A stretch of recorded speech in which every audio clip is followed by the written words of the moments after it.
Tush push with Jalen Hurts. They ran it 6 times last week against Kansas City, and then this week all of the talk has been about whether or not it was officiated properly.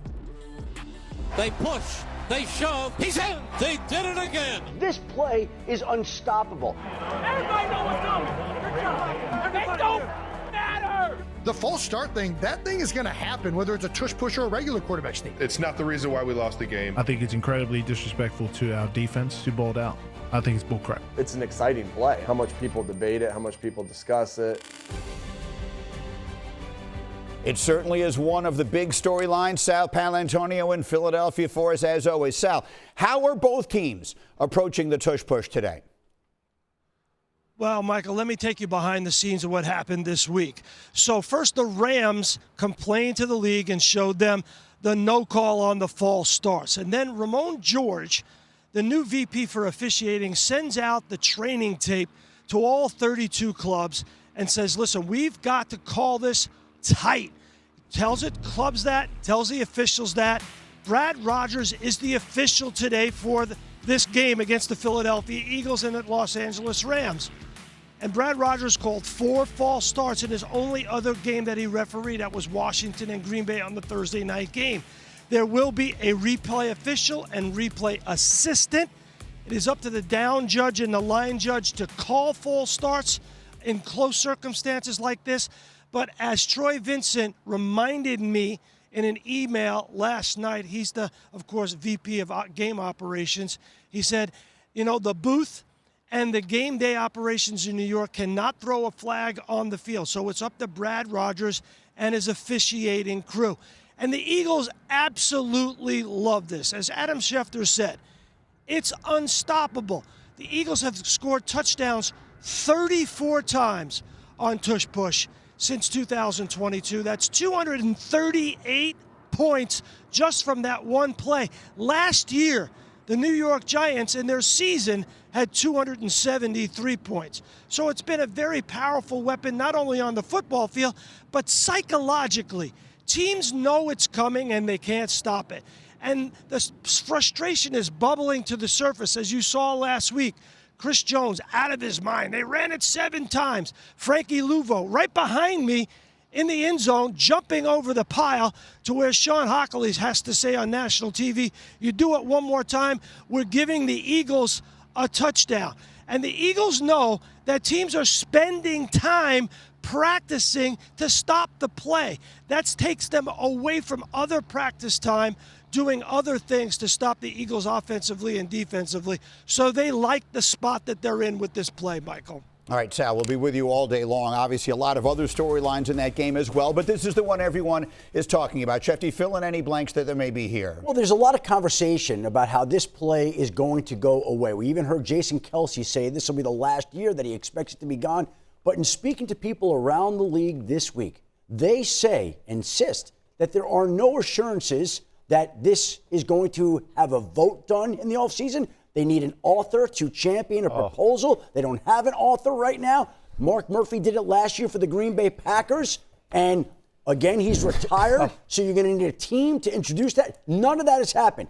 Could it happen? Absolutely. But right now, in late September, there's no movement to get rid of the play. So going forward, the Eagles say if it's so easy to do, why aren't more teams doing it? And I could also tell you that with the NFL sending out that instruction from the referees this week, I think the feeling is today, do not be surprised if and when the officials call at least a false start on the Philadelphia Eagles on one of these plays today. Alex. This is it's depressing to hear you say that, Shefty, honestly. I mean, I think, at least I was hopeful that this was like the farewell tour of Maybe the it is. tush push, like Maybe. the final season of it. Most importantly, beyond even the officiating, no one can spot the football. Nobody can even see the football. I mean, these stadiums now, we've got replay officials, we've got 500 cameras in there. You still can't find the football. And in a very critical situation, right, lines judges are coming in just guessing if it's a touchdown. When is forward progress stopped? Nobody has any idea. I mean, just ask the Bills in the AFC Championship game with the game on the line. One line judge runs in a yard past the first down marker and the other one doesn't, right? And they're staring at each other with their arms up. Again, it is impossible to determine in the most critical situations. Officiated properly. Where's the ball? If there's a false start, call the false start. But I'm telling you, this is the biggest flex in sports.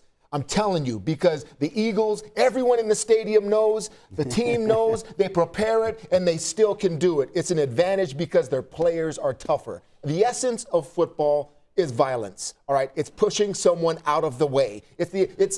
I've heard like Steve Young and all these quarterbacks, the artistry of the quarterback and all. No, when you come down to it, it's blocking, it's tackling, it's who's tougher, and this is what the Eagles are. They're just tougher and stronger, and their O-line is better than everyone else, and no one can stop it. I respect the play, even as a defender. You have to figure it out. However, I can't stop this play if they're false starting. Because I'm in a 4-point stance, and I'm looking inside at that ball, and then this guard comes and hits me in the back of the neck. When I haven't seen him move, that's what has to stop. Brew, that's it in a nutshell. That's what's being taught. I think that's it. Look, nobody can stop Tom Brady for quarterback sneaking. I can assure you.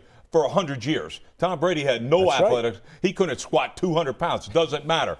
They blocked it well. So this play, I don't want to see thrown out. I want to see it officiated properly. And when you see, look, the Eagles are teaching the guards to fire off a little early. Why is that important? Because you're on your heels. You're not attacking them. They're attacking you. You're in the catch mode now because you can't react until the ball moves. So what it is, a typical cadence, all right, fans, is this. Blue 80 said, hut. And so what they're doing now, the guards are jumping just after the set, right before the hut, like it's that quick. And they're getting that momentum going. That's why they're moving early. It's an advantage to them. They got momentum coming. That's why they're so darn successful with it. It's going to be interesting to see if this officiating thing is finally done correctly. Will they still have the success? I think they're still going to have a lot of success. I don't think that for a minute. Why? Because of those physical traits that you explained. They are physical. They're well coached. That offensive line coach does a hell of a job. But make no mistake by it, fans. All right?